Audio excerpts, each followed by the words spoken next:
Don't tempt me. Sometimes we say that jokingly to people. Other times we are serious. Don't tempt me. But there's somebody else who said that, and we might be surprised to think of it in those terms, and that was Jesus. Don't tempt me. In today's gospel, Jesus is indeed tempted by the evil one.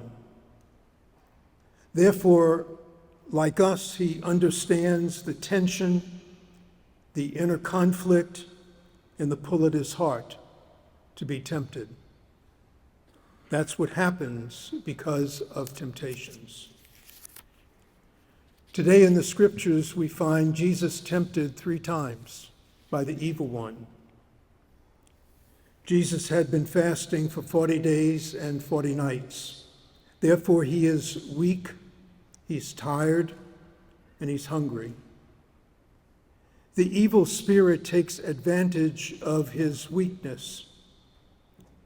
And in his temptation, he is tempted to let go of the Father's plan for him and to do his own thing and to make his life about himself instead of about his Father.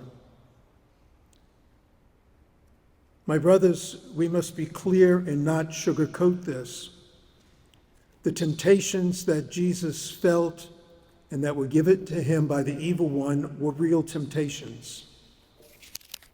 And we might also come to the conclusion that they were not the only ones in Jesus' life, that he would have been tempted at other times as well, because the scriptures say, when the devil had finished, he departed from him for a while.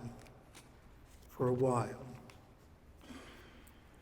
Jesus' tension and inner conflict are real, and yet he was able to think and to pray and to choose to say no and to give himself again to the Father. Jesus spent 40 days in the desert, and you and I spend 40 days in Lent. And Jesus invites us not only to look at his temptations, but may I suggest that he invites us today in this day of prayer to look at our own temptations and what they are. Let us ask the question, what is a temptation? It's anything or anyone that attracts me not to follow the values of Jesus. Anything or anyone that attracts us not to follow the values of Jesus. It's when you and I, and we all do at times, deny God's dream for us and we avoid his commandments.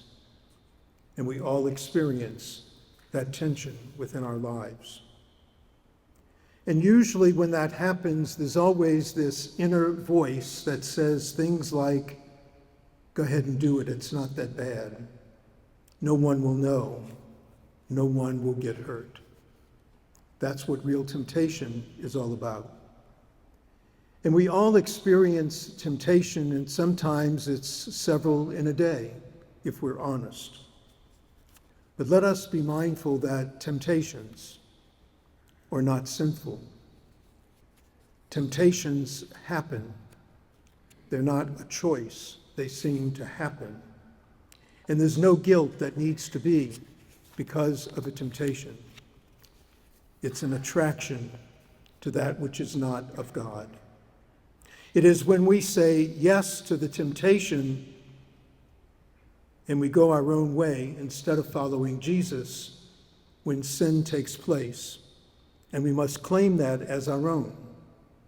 When we embrace sin and give in to the temptation, then we have gone against what God asks of us, not in the temptation itself. During Lent, you and I ask 2 important questions. What tempts me, and who tempts me?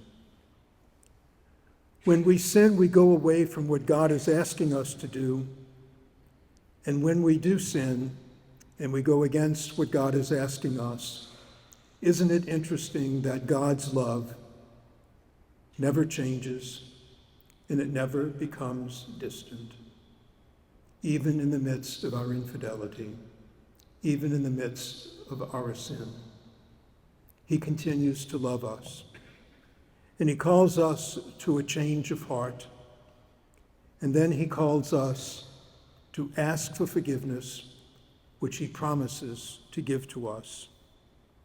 As we have heard several times today, going to confession is a very particular way of asking for that gift of forgiveness, and it gives us God's mercy in a particular way and strength in our daily life.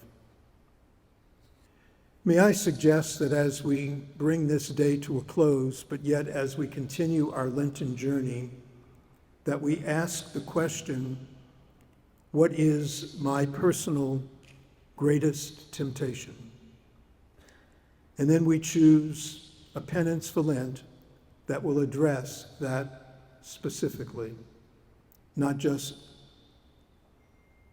a Lenten penance in general, but a Lenten penance that will address that temptation directly.